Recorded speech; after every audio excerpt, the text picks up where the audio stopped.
Hello everyone. हमने chemical kinetics का introduction part शुरू किया था।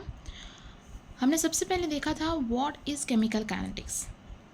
हमने केमिकल काइनेटिक्स क्या है इसे समझ लिया था। फिर हमने सेकंड देखा था why we need to study it, कि हमें केमिकल काइनेटिक्स को स्टडी करने की नीड क्यों है। ठीक है।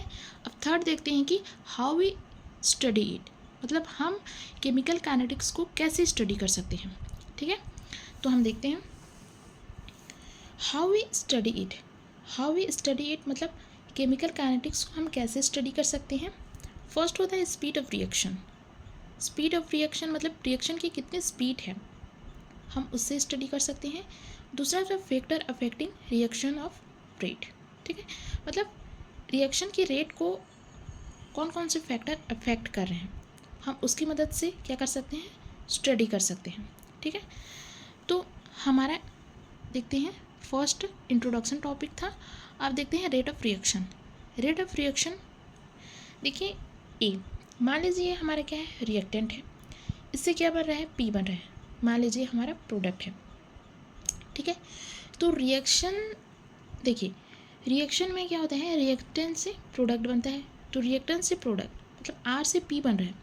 मान लीजिए टाइम टी मतलब जब स्टार्ट, मतलब हमने जब रिएक्टेंट मतलब स्टार्ट हुआ है, मतलब प्रोडक्ट अभी बना नहीं है। ठीक है, तो शुरू में क्या होता है कि t इज इक्वल टू 0, मतलब समय जब हमारा शून्य है, स्टार्ट हो रहा है, तब क्या होता है R1, रिएक्टेंट हमारा क्या है R1 है, प्रोडक्ट क्या है हमारा P1। P1 क्या है 0 है, मतलब यहाँ अभी प्रोडक्ट बना ही नहीं है, मतलब यहाँ पे रिएक्टेंट क्या है R1 है। ठीक है, अब क्या है T1, जब समय T1 बराबर T मतलब कुछ समय पश्चात क्या होता है, जो हमारा रिएक्टेंट था, रिएक्टेंट क्या था पहले R1 था, अब क्या है R2। ठीक है, मतलब अब क्या है कुछ समय पश्चात क्या होता है कि कुछ रिएक्टेंट क्या होता है, प्रोडक्ट बन चुका है। ठीक है, कुछ रिएक्टेंट क्या हुआ है, प्रोडक्ट बन चुका है। अब जो रिएक्टेंट बचा है वो R2 बचा है। ठीक है, तो हम क्या कर सकते हैं, rate of disappearance of reactant. ठीक है, rate of disappearance of reactant क्या कर सकते हैं, जो ज़्यादा है। ठीक है, R2, ठीक है, R2 माइनस R1 करेंगे, R2 माइनस R1 करेंगे तो क्या होगा, ये ज़्यादा था। ठीक है, पहले क्या था, पूरा R1 था, पूरा रिएक्टेंट था। अब रिएक्टेंट क्या है, कुछ रिएक्टेंट प्रोडक्ट में कन्वर्ट हो चुका है, मतलब ये कम हुआ। ठीक है, इसकी क्वांटिटी कम हो गई, मतलब इसकी क्वांटिटी ज़्यादा थी। तो अगर माइनस करेंगे, कम में ज़्यादा को माइनस करेंगे तो क्या होगा, माइनस आएगा। ठीक है, अब कम अमाउंट में ज़्यादा अमाउंट को माइनस कर रहे हो तो क्या होगा, ऑब्वियसली माइनस आएगा, है ना। इसलिए हमारा rate of disappearance of reactant, disappearance मतलब डिसअपीयर हो रहा है, मतलब है ना, समझ रहे हैं कि रिएक्टेंट क्या हो रहा है, रिएक्टेंट से प्रोडक्ट बन रहा है, तो rate of disappearance of reactant क्या होगा, नेगेटिव होगा। ठीक है, अब देखते हैं प्रोडक्ट क्या था, पहले 0 था। ठीक है, अब प्रोडक्ट बना है, मतलब पहले अमाउंट उसका 0 था, लेकिन अब क्या हुआ, उसका अमाउंट ज़्यादा होगा, इंक्रीज़ हो गया। तो अब क्या होगा, ज़्यादा अमाउंट में आप कम अमाउंट को डिक्रीज़ करोगे। ठीक है, तो rate of appearance of product. ठीक है, rate of appearance of product मतलब कम अमाउंट में आप ज़्यादा किए तो नेगेटिव आएगा। अब ज़्यादा अमाउंट में आप कम अमाउंट को करोगे तो ऑब्वियसली पॉजिटिव आएगा। ठीक है, तो इसीलिए R2 minus R1 is equal to negative हुआ, rate of disappearance of reactant negative आता है और rate of appearance of product positive आता है। ठीक है, तो आपको अगर लिखना है rate of disappearance of A, तो क्या होगा, रेट ऑफ रिएक्शन क्या होगा, रेट ऑफ रिएक्शन आपको पता है ना, यहाँ पे माइनस होगा क्योंकि डिसअपीयरेंस ऑफ ए है, डिसअपीयरेंस है, डिसअपीयर हो रहा है। ठीक है, तो नेगेटिव में आएगा तो माइनस DA अपन DT। ठीक है, आप जानते हैं इसे क्या बोलते हैं, कंसंट्रेशन ऑफ ए। ठीक है, rate of appearance of P, T मतलब प्रोडक्ट। ठीक है, प्रोडक्ट मतलब क्या होगा, प्लस DP अपन DT। ठीक है, DP मतलब concentration of product upon DT। ठीक है, आई होप आपको समझ में आ रहा होगा। अब क्या है कि rate of reaction, rate of reaction ROR मतलब रेट ऑफ रिएक्शन। ठीक है, तो रेट ऑफ रिएक्शन को हम क्या लिख सकते हैं कि rate of disappearance of reactant divided by stoichiometry. Stoichiometry मतलब क्या होता है, आपको ये लग रहा होगा।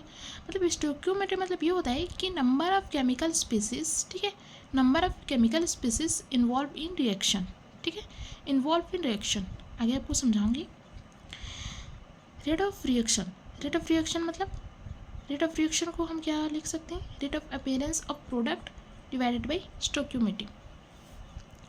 रेट ऑफ रिएक्शन को हम ये भी लिख सकते हैं कि rate of disappearance of reactant divided by stoichiometry, rate of appearance of product divided by stoichiometry.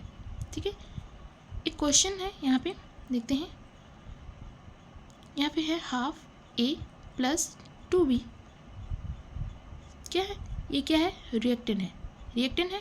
Half A plus 2b से क्या बन रहा है 5/2c, ये हमारा क्या है, प्रोडक्ट है। ठीक है, अब हम इसको क्या लिख सकते हैं, रेट ऑफ रिएक्टेंट। ठीक है, रेट ऑफ रिएक्टेंट, इसका रेट ऑफ रिएक्शन कैसे लिखेंगे, रेट ऑफ रिएक्टेंट, ठीक है, डिवाइडेड बाय स्टोइकोमेट्री। स्टोइकोमेट्री मतलब देखिए इसे न्यू से डिनोट किया जाता है। तो number of chemical species involve in reaction, ठीक है, मतलब ये पॉजिटिव होता है रिएक्टेंट के लिए और ये नेगेटिव होता है, ये नेगेटिव होता है रिएक्टेंट के लिए और ये पॉजिटिव होता है प्रोडक्ट के लिए। ठीक है, हमने देखा है कि नेगेटिव क्यों होता है, क्योंकि डिसअपियर हो रहा है। ठीक है, और ये पॉजिटिव इसलिए होता है क्योंकि अपीयरेंस हो रहा है। ठीक है, तो रेट ऑफ रिएक्शन में हमने इस क्वेश्चन को सॉल्व कैसे किया है, देखिए -dA/dt, -dA/dt क्यों हुआ आपको पता है, क्योंकि ये डिसअपियरेंस है इसलिए माइनस आया। उसके बाद स्टोइकोमेट्री मतलब नंबर ऑफ केमिकल स्पीसीज, यहाँ पे नंबर ऑफ केमिकल स्पीसीज क्या है, हाफ है, इसलिए हमने हाफ नीचे लिख दिया, डिवाइड कर दिया। ठीक है, उसके बाद इक्वल टू, ये भी डिसअपियरेंस है इसीलिए सामने क्या हो जाएगा, माइनस हो जाएगा dB/dt।